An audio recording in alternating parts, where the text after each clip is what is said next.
qué castigo era quitarle una mano. Por eso, en esa época, cuando se habla de los piratas y demás, que le falta un ojo, que le falta una mano y demás, eso no ha sido en combate, eso fundamentalmente ha sido por razón de los castigos que se han impuesto. Delitos contra la propiedad.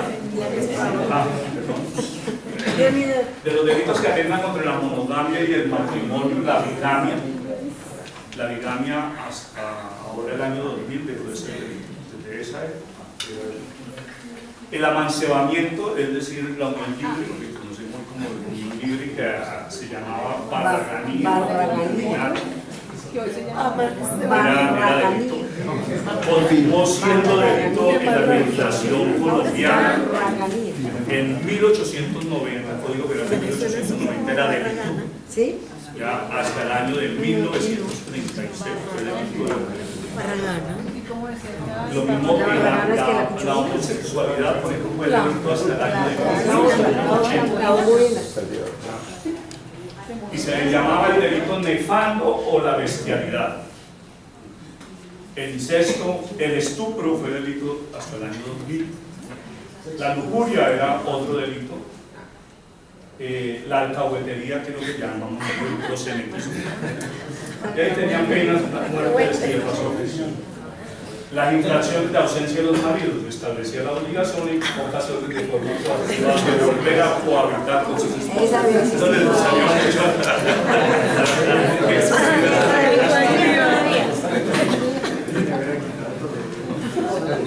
Ahora, delito relativo a los juegos de mesa y loterías. Los juegos de mesa, lo que eran naipes, dados, todo eso era por ¿Juegos de mesa y loterías? las loterías también, más tarde las loterías también fue delito en la nueva Granada colombiana. Los hechos punibles vinculados a la embriaguez y otros delitos como la usura, vagabundos y holgazanes, deserción, máscaras y disfraces. Esto de los vagabundos y los holgazanes es de que se sancionaban a las personas por formas de conducción o maneras de conducción de la vida. Es decir, por ser alcohólicos, por ser indigentes, por no tener un empleo, etc. Pues esa legislación también existió hasta 1984. Hubo una ley 48, si no soy más del año 36, que estableció una ley de vagos y maleantes. Vagos y maleantes. Y hasta los años 80, más o menos. Hasta el año 80 existió porque la pena era enviarlos a prisión, a colonia agrícola. Y como era colonia agrícola, con el Código Penal de 1980 desapareció ese tipo de sanción y por lo tanto no pudieron volver a aplicar esa ley. Máscara y disfraces, recuerdo que en el Estatuto de Seguridad del presidente Turbay Ayala existía ese delito. Todo el que portara una máscara o un disfraz, claro que se fue declarado inconstitucional por la Corte Suprema de Justicia, por la Sala Constitucional, pero de todas maneras como delito existió el hecho de portar máscaras y disfraces. La holgazanería, el ocio, por supuesto, también ha sido considerado como un delito, a pesar de que no se afecten bienes jurídicos. Entonces, en esos casos, se sancionan conductas por razón de la conducción de vida, es decir, estamos frente a lo que se llama un derecho penal de autor y no un derecho penal de acto. Penas de la jurisdicción real tenían varios caracteres. Carácter explicacionista, carácter retributivo, que ya habíamos hablado, intimidatorio, sobre todo porque pues, las ejecuciones se realizaban a nivel público, las personas que iban al pueblo cuando iba a ese tipo de ejecuciones, pues era como una especie de evento muy importante y no se podía decir absolutamente nada. No se podía reaccionar en favor de la persona que iba a ser ejecutada. Si reaccionaba podía ser procesado también. Las penas eran selectivas, las penas no eran... ¿Por qué eran selectivas? Porque era de acuerdo al estrato social. Es decir, el delito cometido por una persona de la nobleza podía ser imputado. Regularmente aquellos cometidos por el pueblo, por el siervo de la gleba, por los indígenas, o por los mulatos o por los negros, regularmente no eran perdonadas. Además, eran selectivas porque se ejecutaban de manera diferente, según el rango y la posición social que tuvieran en la comunidad. Discrecionalidad del juez en relación con esas penas, es decir, aunque se hablaba de unas penas determinadas, muchas veces el juez podía ampliar la aplicación de las penas y podía inclusive combinar varias penas.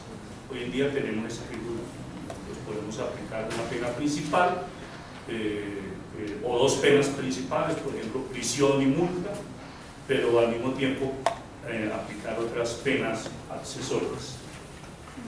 Las penas eran las disponibles en el derecho castellano y europeo en general. La pena capital, entonces horca, decapitación y el garrote era para la nobleza o los ciudadanos, la hoguera para ciertos delitos especiales, sobre todo para la herejía, la brujería, el arcabuceo para los militares. A los militares no se les podía aplicar la pena de horca porque se consideraba denigrante para ellos, ellos tenían que fusilarlos.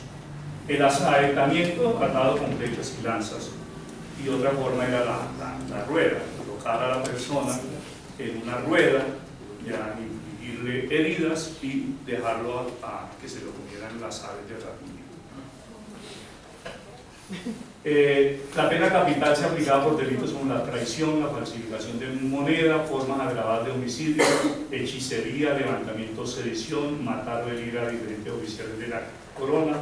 Para los alcahuetes, que serían los proxenetas, los delitos nefandos como sodomía, homosexualismo y bestialidad, lesa majestad y parricidio, entre otros. La mayoría de gente se negaba a ser verdugos y entonces utilizaban sobre todo a los africanos, a los esclavos, para que hicieran esa actividad. Pena capital, ejecución solemne con ritualidad. Con eso se reforzaba la imagen del triunfo y la justicia sobre el mal. El fin era el escarmiento, no solamente en relación con la persona que era ejecutada, sino en relación con la sociedad.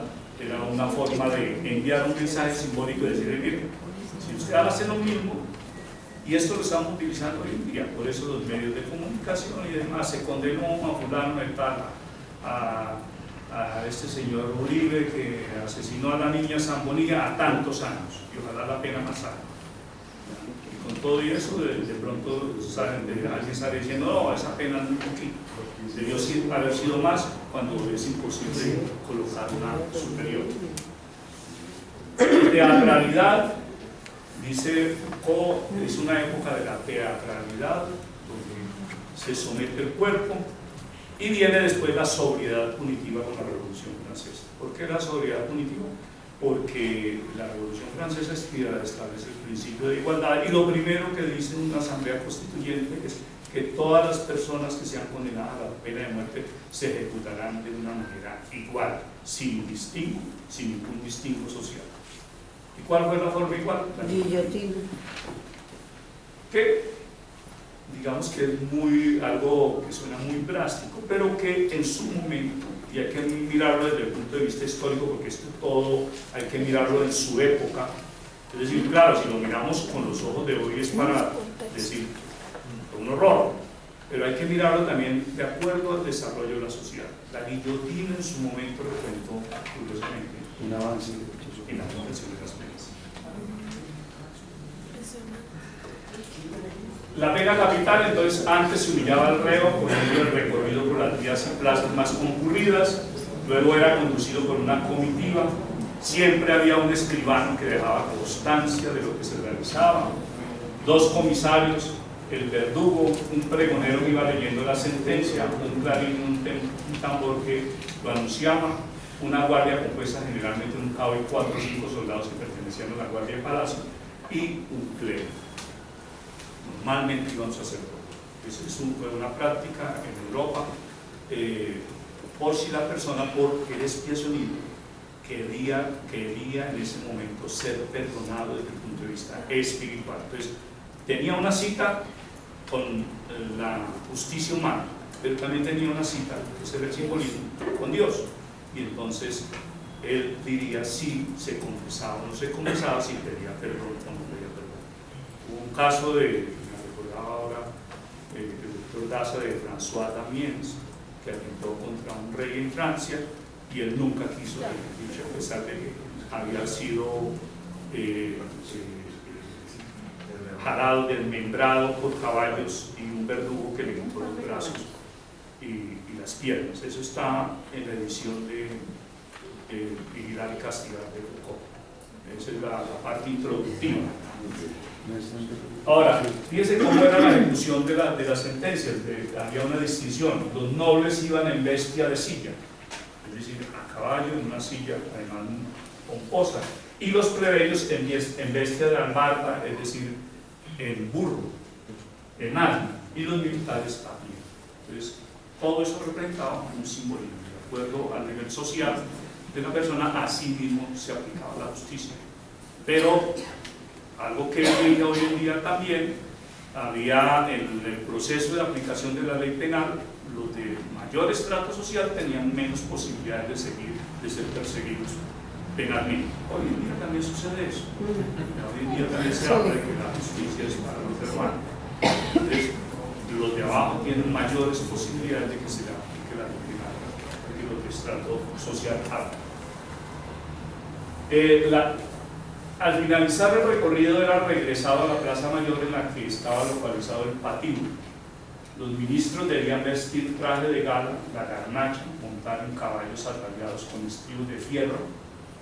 Este es el castellano antiguo, con mantillas de damasco negro, con flecos, sin cañoneras ni tapafundas, atavío y securia que también usaban para los azotes y la vergüenza pública.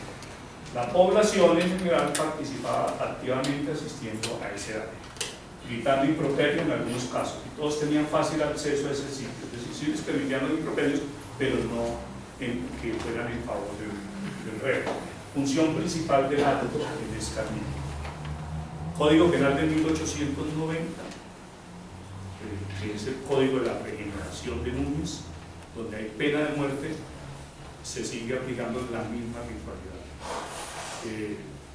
Inclusive se les coloca un uniforme negro y se les coloca también un aviso, una leyenda del tipo de delito que cometen, pero regularmente es el mismo procedimiento y son las mismas sanciones penales para la horca, el garrote. Hoy, inclusive, ya en el 1890 se le aplica el degüello. Es decir, como no hay guillotina en Colombia, condena a que esté en hierros para siempre, es decir, sometido a cárcel, aunque realmente era temporal mientras se daba la ejecución, sometido también a trabajos forzados, destierro, confiscación, echar en hierros es el preso, infamia o prohibición del oficio, eso también lo tenemos hoy en día, la prohibición del oficio, y posterior la excomunión y las galeras.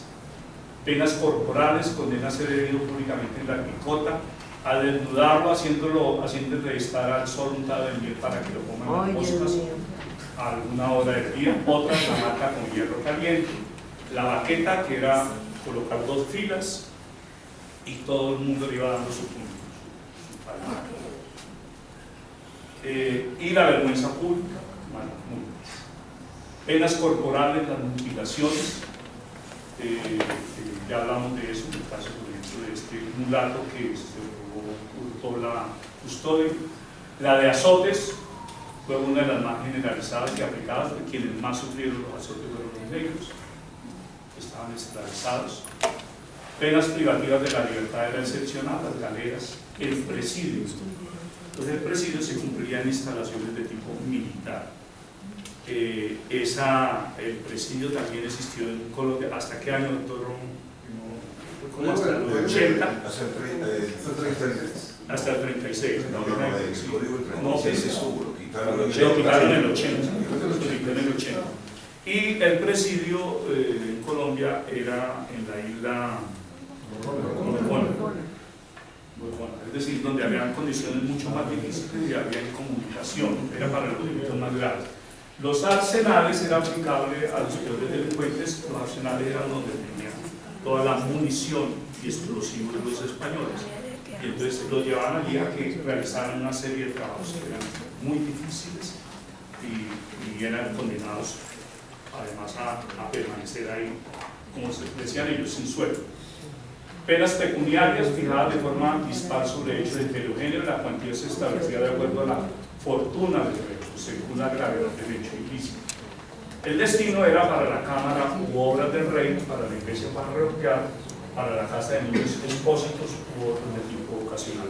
Hoy las multas van con destino al Consejo Superior de la Judicatura para el funcionamiento del sistema penal.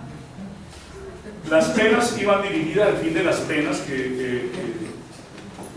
iban dirigidas a dañar tres elementos: la sanidad del cuerpo, la hacienda y el orden.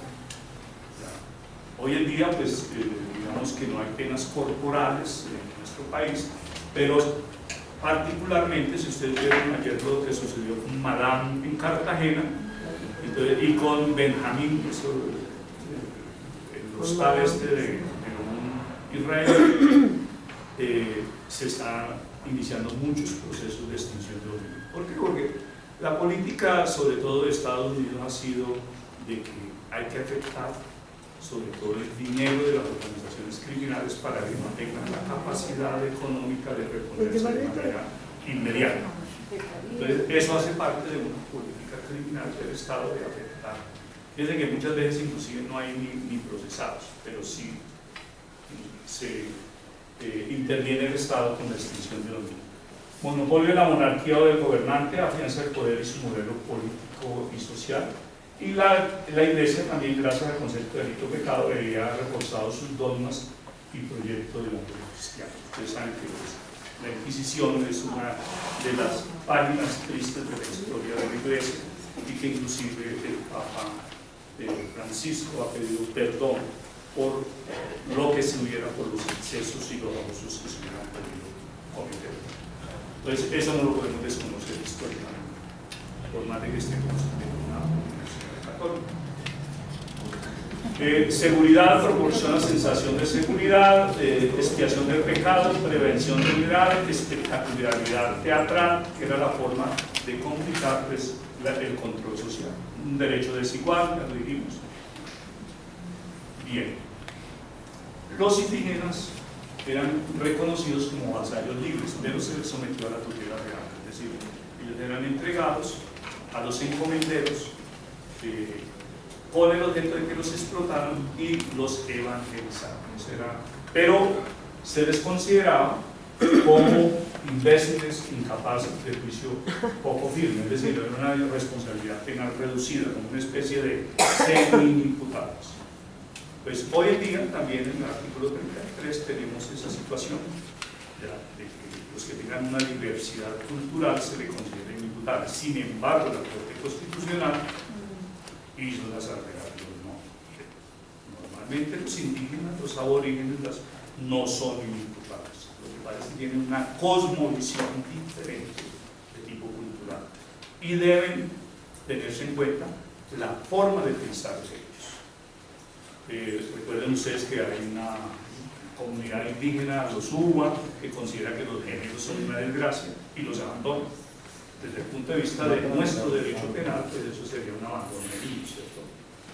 Sin embargo, a ellos culturalmente no se les podría juzgar. Si les pudiéramos juzgar nosotros, no les podríamos juzgar por esa conducta, porque ellos consideran de que eso es malo. Igualmente hubo una comunidad indígena que condenó al hermano, al homicida y a su hermano a pesar de que no había cometido delito, porque siguen considerando que la responsabilidad se extiende a la familia. Entonces son, digamos, los contrastes y conflictos que se presentan entre la aplicación de la jurisdicción indígena y en el caso de la jurisdicción nuestra. El indígena era tratado con, digamos, con esa cierta consideración. Si el indio era mancebado, no se le imponía la pena del marco de plata, es decir, dinero. Los delitos contra los indios eran castigados con mayor rigor que contra los españoles. Y hubo una ordenanza de Felipe II donde decía que debía aplicarse sanciones a los españoles que injuriaran o ofendieran o maltrataran a los indios. Jiménez de Azúa habla de las penas pecuniarias que se establecían en relación con la capacidad económica del indígena. Inclusive habló del perdón para los negros, había una recomendación de India que admitía el perdón para los negros y marrones, y a los indios, digamos, y a los que riñeran se les imponía únicamente pena de amonestación si se trataba de reos primarios. Inclusive en el caso de delitos graves a los indígenas se les podía perdonar si se evangelizaban. Hay cosas contradictorias en este derecho penal de la, porque consideran que la coca, en esa época se consideraba por los españoles que la coca, es decir, la hoja de coca, era obra del demonio, pero permitieron el consumo porque mejoraba el rendimiento de la hoja. No se permitía a los indígenas que portaran armas o montaran a caballo. Prohibición de la poligamia, porque pues, cuando ellos llegan aquí a América encuentran que existen indígenas, sobre todo los caciques tenían varias mujeres. Entonces eso iba contra la posición que se tenía en Europa en ese momento de monogamia. Prohibición de la venta de hijas para el matrimonio. Lo que hoy hacen, por ejemplo, los wayuu, que exigen una dote, ya que va para la familia, que va más que todo en dinero o en especie, que es por la crianza de la hija. Entonces, desde el punto de vista simbólico representa eso, es por la crianza de la hija que le entregan a un hombre. Y entonces eso lo consideran una venta de las mujeres. Es decir, no entendieron los españoles la colonización que tenían los indígenas en ese sentido. Entonces prohibieron la dote. Prohibición de la producción tradicional de bebidas alcohólicas y los bailes sin la licencia del gobernador. Entre otras cosas porque esto era una forma de resistencia. Recuerden ustedes que los esclavos, una forma de resistencia era realizar todas sus prácticas culturales. Normalmente ellos estaban segregados en las partes posteriores de las haciendas, y entonces ellos realizaban allá sus bailes y demás, y los prohibían porque decían que muchos tenían relación con el diablo, con prácticas de santería y demás. Entonces por eso los prohibían, y solamente los podían realizar con licencia del gobernador de España. Derecho autóctono de los indígenas. Había una posibilidad de autogobierno limitado para las comunidades indígenas. Tenían algunos órganos jurisdiccionales propios. La justicia era administrada en algunos casos por los caciques, y alternativa, una justicia administrada por alcaldes indios con una jurisdicción limitada. La Inquisición, el Tribunal de la Inquisición de Cartagena, pues fue otra forma de ejercicio de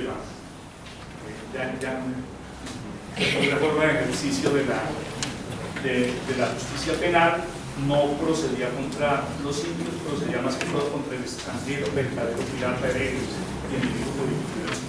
En Europa fue utilizado sobre todo contra las mujeres, 90% mujeres, 10% hombres.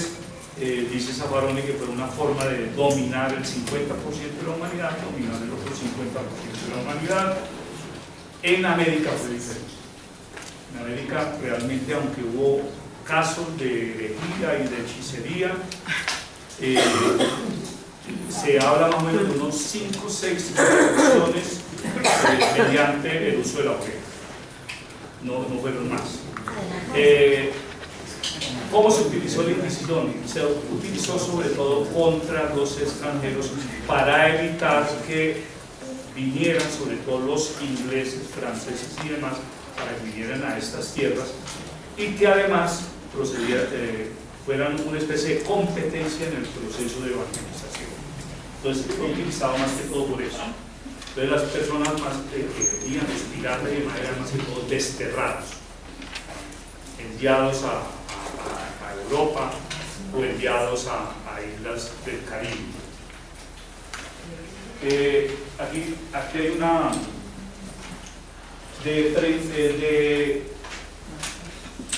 los procesos que se realizaron fue el 42%, 35 sentencias condenatorias, 47 absolutorios, fueron se hablaba de la relajación, la reconciliación, la duración, la retención, los absueltos, los suspendidos, los pendientes. Protestantes, procesados 34, calvinistas 10, luteranos 10, hugonotes 4, otras herejías 18, y los que hacían apostasía de la religión 5. En total fueron 82. Pero de esos solamente 5 o 6, porque no se tiene precisión de cuántos fueron sometidos a la pena. Los demás fueron relajados, o existía lo que llamaba la adulación de Levin o adulación de Vehementi, es decir, que por primera vez, si adjuraba, se reconciliaba con la iglesia, podía ser sometido únicamente a la confiscación de bienes o a otro tipo de penas. Si ya era mucho más grave, entonces le podían imponer otro tipo de penas, como por ejemplo la cárcel de tipo temporal.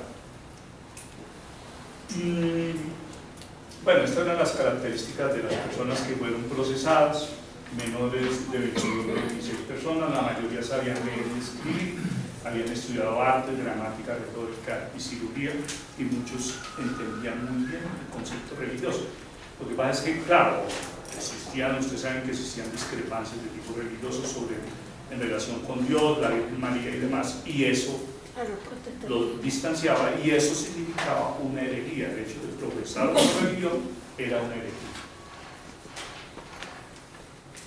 Profesar ideas religiosas diferentes a la católica, herejía, reverencia a los sacramentos, principalmente la Eucaristía de la Confesión, descrédito hacia la imagen y la mediación y comunión de los santos, testimonios contra la divinidad de María, testimonios contra la autoridad jerárquica del Papa.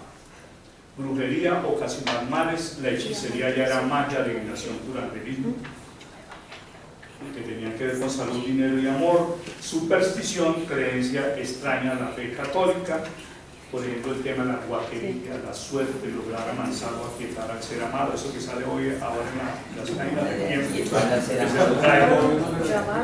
lo traigo arrodillado, humillado, eso era la superstición.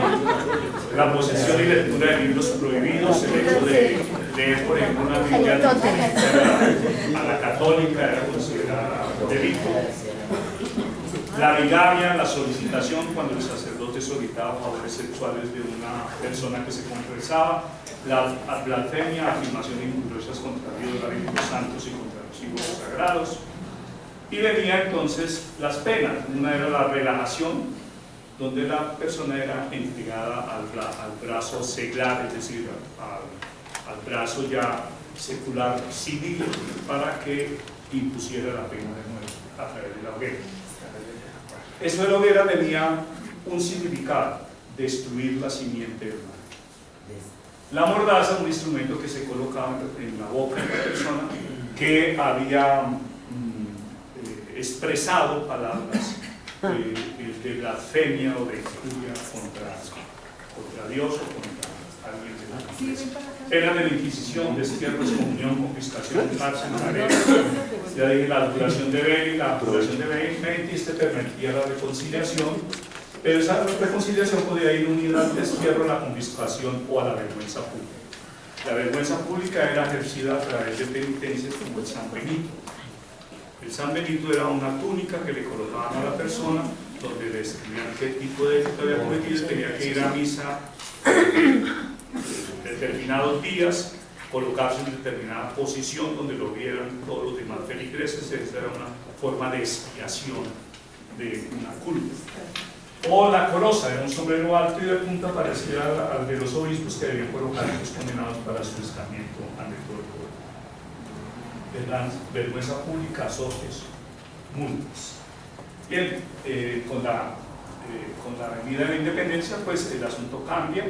Ley 17 de septiembre de 1821 se extingue para siempre el Tribunal de la Inquisición, también llamado el Santo Oficio. Jamás podrá restablecerse y sus bienes y rentas se aplicarán al aumento de fondos públicos, es decir, se confiscarán también.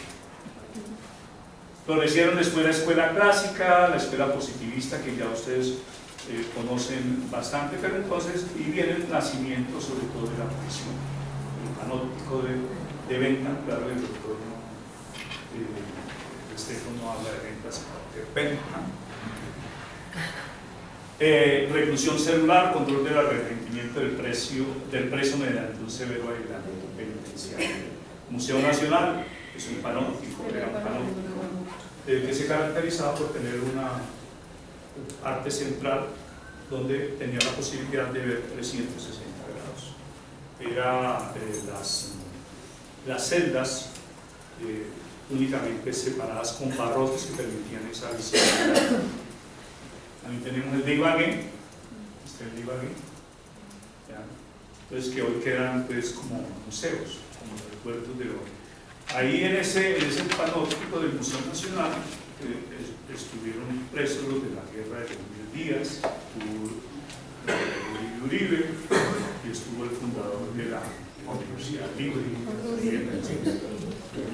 Benjamín Herrera. Bien, después de la independencia subsiste la pena de muerte. 21 de junio de 1810, la Constitución del Estado de Mariquita, hasta 1863, que se elimina la Constitución de Río Negro, pero vuelve en 1886 en la Constitución Política y en el Código Penal de 1890 hasta el año de 1910. El presidio figura hasta el Código de 1936, ¿ya?, que termina en 1980. La prisión subsiste hasta el día de hoy. Reclusión en casa de trabajo, aunque hoy en día pues existe una figura similar, pero es para los inimputables. Aquellas personas que pueden ser, los menores pueden ser recluidos en casas de estudio o de trabajo, pero que realmente en nuestros medios son verdaderas prisiones para los menores. El arresto lo tenemos hoy, pero como para suplir el tema del no pago de la multa. Trabajos forzados también existió ya después de la independencia en el Código Penal de 1837. Pena de vergüenza pública también existió en el Código de 1837. Expulsión del territorio de la República, el destierro, pues hoy no tenemos el destierro, pero tenemos la extradición, que es algo similar. Que además es la renuncia a considerarnos menores de edad en el juzgamiento de los delitos de nuestro país. El confinamiento, el destierro, la infamia, privación de derechos civiles y políticos, la confiscación. Bien, eso es en términos generales, pues, la exposición. El poder punitivo sigue utilizándose como un medio de control social muy fuerte. Pensamos solucionar los problemas de los delitos a través del Código Penal, no a través de las medidas sociales. Está demostrado que en la medida que existan mejores condiciones sociales para las personas, habrá una reducción de los delitos. Sociedades como por ejemplo Suecia, como por ejemplo la canadiense, tienen un número de delitos muy bajos por el nivel de vida que tiene. Canadá, que tiene una población similar a la nuestra, pero que es un territorio mucho más grande, son 800 homicidios al año, no más. Claro, es una cifra representativa, pero nosotros hemos tenido hasta más de 30.000 homicidios al año. Lo que indica que en la medida que se mejoren las condiciones de vida, esa es una posición de la criminología crítica, en la medida que se mejoren las condiciones de vida, la calidad de vida de las personas y demás, ya que todas las personas tengan asegurada su alimentación, su alojamiento, ya su estudio, pues tendrán menos posibilidades o no tendrán razones o justificaciones para elegir. Lo que quiero decir con esto es que con el poder punitivo no se solucionan las cosas. Hay que aplicar el poder punitivo, pero al mismo tiempo hay que darle solución a los problemas sociales, porque esto es un problema también de justicia social. Muchas gracias.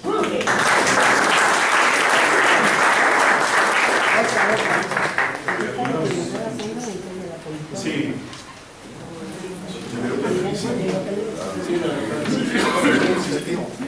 En cuanto a las influencias inmediatas en nuestros derechos vía la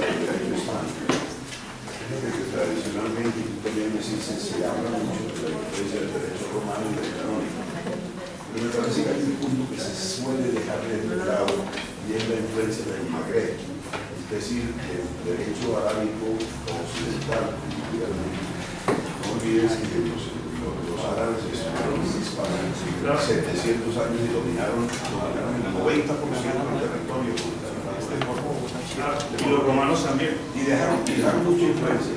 Por ejemplo, tú mencionaste una figura de Almojerife, y ese es un funcionario que es manuento del derecho arábigo. Sí. Entonces, es El cobrador, el tesorero. que tradicionalmente no se ha señalado, porque siempre pensamos que el derecho hispánico lo que removió fue el derecho romano y el árabe. Pero hubo mucho influencia del derecho árabe. Es el germano, el romano, el árabe. El árabe. Ya los moros tuvieron una influencia, inclusive los judíos también. Y un dato que a mí siempre me ha llamado la atención, tú lo mencionaste, y es, fíjate, al verdugo era el africano. ¿Por qué administrar justicia siempre ha sido una altísima dignidad? Pero la ejecución de la pena no. ¿Por qué el verdugo incluso llevaba capa? Sí, claro. ¿Por qué el verdugo no se identificaba? En cambio, el juez sí iba por todo el rito. Si era tan importante aplicar la sanción, debería ser un hombre que ejecutara.